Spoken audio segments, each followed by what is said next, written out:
Assalamualaikum warahmatullahi wabarakatuh. Bismillah, alhamdulillah, wassalatu wassalamu ala rasulillah, wa la hawla wa la quwata illa billah. Amma ba'du. Pendengar Buletin Dakwah Kafah rahimakumullah. Alhamdulillah kembali hadir di tengah-tengah Anda semua Buletin Dakwah Kafah. Kali ini edisi 326, 23 Jumadil Akhirah 1445 Hijriah, 5 Januari 2024 Masehi. Kali ini akan mengangkat tema jerat utang ribawi. Bismillahirrahmanirrahim. Memasuki tahun baru 2024, rakyat Indonesia dihadapkan pada persoalan besar ekonomi. Salah satunya utang negara yang semakin membengkak. Hingga 30 November 2023, utang tersebut mencapai 8.041,01 triliun rupiah. Sejumlah ekonom mencatat posisi utang sektor publik, termasuk di dalamnya utang pemerintah, diperkirakan bisa tembus 18.000 triliun rupiah hingga 20.000 triliun rupiah. Total utang pemerintahan Jokowi sejak 2014 atau ketika mengawali jabatan kepresidenan sudah membengkak sebesar 5.431,21 triliun rupiah. Pemerintah selalu berdalih bahwa utang masih dalam kondisi aman. Alasan utamanya, rasio utang masih belum mencapai 60% atas produk domestik bruto atau PDB. Namun, akhir tahun lalu Bank Dunia telah mengingatkan bahwa kenaikan suku bunga telah menjadikan ancaman terhadap utang di semua negara berkembang. Apalagi menurut perkiraan Indef, pertumbuhan ekonomi RI hanya berada di level 4,8%. Pendengar Buletin Dakwah Kafah rahimakumullah, utang ribawi. Utang yang selama ini ditarik oleh pemerintah tentu adalah utang ribawi. Meski sudah jelas demikian, Menkeu Sri Mulyani pernah berkilah bahwa semua negara di dunia, termasuk dunia Islam, juga berutang untuk mengelola negaranya. Seperti Saudi, UAE, Qatar, Tunisia, Maroko, Pakistan, Afghanistan, Kazakhstan. Utang, katanya, bukanlah stigma. Bahkan jika suatu negara tidak berutang, akan ada persoalan infrastruktur hingga masalah pendidikan. Menkeu tidak mau menyamakan riba dengan pinjaman atau utang. Menurut dia, Al-Quran juga membolehkan utang piutang, yang disebut praktisi pinjaman, tetapi yang masih pruden.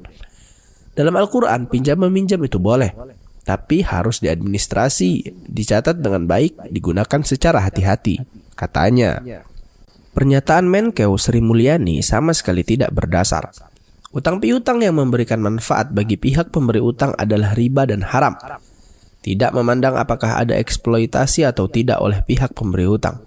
Sekecil apapun manfaat atau keuntungan berupa materi atau jasa yang dihasilkan dari utang, baik secara paksa ataupun sukarela, adalah riba nasi'ah yang jelas keharamannya. Allah Subhanahu wa taala berfirman, "Alladzina ya'kuluna ar-riba la yaqumuna illa kama yaqumu alladzi yatakhabbathuhu asy-syaitanu minal mas. Dzalika bi annahum qalu innamal bay'u mithlu ar-riba wa halallahu al-bay'a wa harrama ar-riba."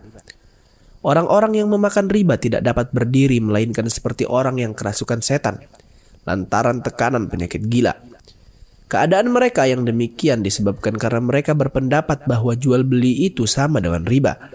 Padahal Allah telah menghalalkan jual beli dan mengharamkan riba. Quran Surat Al-Baqarah ayat 275.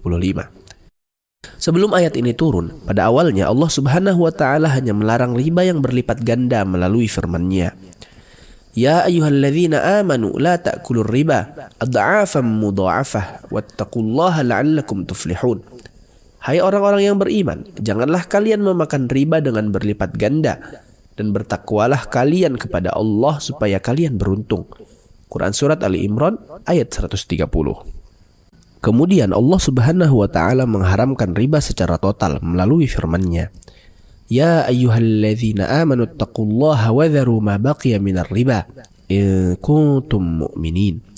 Hai orang-orang yang beriman, bertakwalah kalian kepada Allah dan tinggalkan sisa-sisa riba jika kalian adalah kaum mukmin.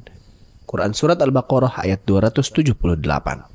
Melalui ayat ini, juga ayat sebelumnya, Quran Surat Al-Baqarah ayat 275, seluruh praktik utang piutang yang mengandung riba adalah haram. Ibnu Qudamah rahimahullah berkata, setiap utang yang dipersyaratkan ada tambahan adalah haram. Hal ini tanpa diperselisihkan oleh para ulama. Ibnu Qudamah dalam kitabnya Al-Mughni jilid ke-6 halaman 436. Kemudian Ibnu Qudamah menyatakan, Ibnul Munzir rahimahullah berkata, para ulama sepakat bahwa jika orang yang memberikan pinjaman memberikan syarat kepada yang meminjam supaya memberikan tambahan atau hadiah, lalu transaksinya terjadi demikian, maka pengambilan tambahan tersebut adalah riba. Pendengar Buletin Dakwah Kafah rahimakumullah, mencekik dan memiskinkan. Naiknya nilai utang RI saat ini bertolak belakang dengan isi kampanye Jokowi pada Pilpres 2014 yang akan menyetop utang luar negeri. Dia berjanji bahwa Indonesia akan mandiri dalam semua bentuk pembangunan dengan cara melakukan efisiensi APBN. Kenyataannya, rezim ini tercatat dalam sejarah sebagai rezim yang paling banyak berutang. Kenaikannya lebih dari 3 kali lipat dibandingkan dengan awal berkuasa pada tahun 2014.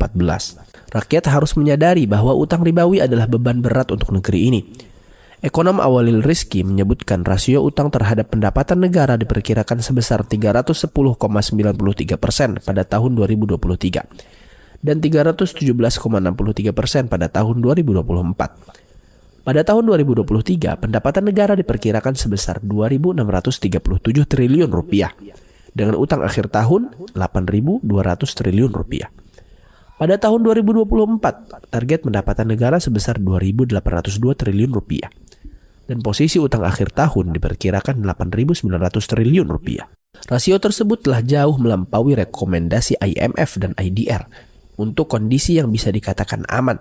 IMF merekomendasikan kisaran 90-150%. Adapun rekomendasi IDR adalah kisaran 92-167%. Dikutip dari website, utang pemerintah tidak aman pada tahun 2024, barisan.co. Bunga utang alias riba yang harus dibayar oleh pemerintah juga mencekik. Bunga utang yang harus dibayar negeri ini berjumlah 437,4 triliun rupiah pada tahun 2023 dan 497,32 triliun rupiah pada tahun 2024. Untuk bayar bunganya saja sudah menghabiskan 14,4% APBN. Besaran utang dan bunganya yang harus dibayar oleh negara jauh lebih besar dibandingkan dengan subsidi untuk rakyat. Subsidi LPG, BBM, BLT, dan sebagainya misalnya hanya berjumlah 146,9 triliun rupiah. Bunga itu juga lebih besar dibandingkan dengan anggaran kesehatan untuk rakyat yang hanya berjumlah 187,5 triliun rupiah. Selama ini pemerintah mengklaim subsidi rakyat menjadi beban APBN, padahal utang dan bunganya lah yang menjadi beban utama APBN. Selain itu, pembangunan yang dibiayai oleh utang ribawi ataupun investasi asing tidak berdampak pada ekonomi rakyat banyak. Contohnya pembangunan IKN, kereta cepat Jakarta-Bandung, sejumlah bandara dan ruas tol. Malah menurut Menko Bidang Perekonomian Airlangga Hartarto, ada 58 proyek pemerintah Jokowi yang terancam mangkrak. Nilainya mencapai 420 triliun rupiah. Utang luar negeri juga sudah terbukti banyak menjerat kedaulatan suatu negara.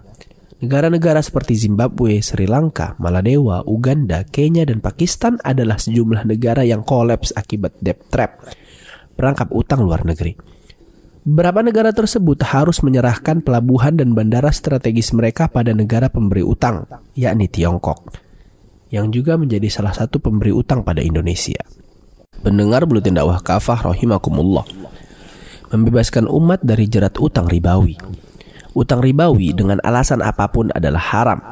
Perbuatan para pemimpin negeri muslim yang menarik utang ribawi jelas termasuk dosa besar.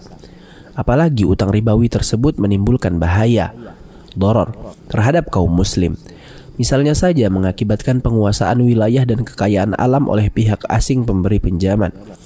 Utang ribawi juga menyebabkan kaum muslim berada dalam kendali negara pemberi hutang. Padahal Allah Subhanahu wa taala telah berfirman, "Walai yaj'alallahu lil kafirina 'alal mu'minina sabila." Allah tidak akan pernah memberikan jalan kepada kaum kafir untuk menguasai kaum mukmin. Quran Surat An-Nisa ayat 141. Walhasil, utang negara yang mengandung riba hari ini jelas merupakan perkara batil sekaligus menyerumuskan negeri dalam cengkraman asing. Sudah saatnya umat melepaskan negeri ini dari jerat utang ribawi yang sekaligus menjadi alat penjajahan oleh pihak asing. Hal tersebut tidak akan bisa terwujud selama Indonesia masih menerapkan sistem ekonomi kapitalisme yang menghalalkan riba serta membolehkan swasta lokal dan asing-asing mengeruk sumber daya alam. SDA milik rakyat. Hari ini banyak SDA justru dinikmati oleh swasta dan asing, bukan rakyat. Sekitar 90% pertambangan dan pengolahan nikel dikuasai asing. Sektor batubara hanya 12% dikelola oleh BUMN. Di sektor migas, Pertamina hanya mengelola 30% blok migas, sisanya dikuasai oleh asing. Sistem ekonomi kapitalisme pula yang menyebabkan riba merata ke seluruh negeri. Bahkan orang yang tidak bermuamalah ribawi pun terkena debunya, sebagaimana peringatan Nabi SAW. Ya'ti 'alan nasi zamanun ya'kuluna riba faman lam ya'kulhu asabahu min ghubari. Akan datang suatu zaman kepada manusia. Saat itu mereka memakan riba. Kalaupun ada orang tidak memakan riba secara langsung, dia akan terkena debunya. Hadis riwayat An-Nasa'i, Abu Daud, Ibnu Majah, dan Al-Hakim. Rusaknya ekonomi negeri ini dan jeratan utang ribawi yang mencekik tidak akan selesai hanya dengan pergantian kepemimpinan. Diperlukan pula perubahan ke arah penerapan syariah Islam dalam semua aspek kehidupan. Artinya, cengkeraman utang ribawi itu baru bisa terlepas jika umat kembali menerapkan syariah Islam dalam institusi khilafah, bukan dalam sistem demokrasi dan kapitalisme sebagaimana saat ini. Siapapun pemimpinnya, jika tidak menerapkan syariah Islam, selamanya akan terjerat dalam utang ribawi yang jelas haram dan telah terbukti menyengsarakan. Wallahu a'lam bishawab. Demikian materi Buletin Dakwah Kafah edisi 326, 23 Jumadil Akhirah 1445 Hijriah, 5 Januari 2024 Masehi. Jerat utang ribawi. Terima kasih. Wassalamualaikum warahmatullahi wabarakatuh.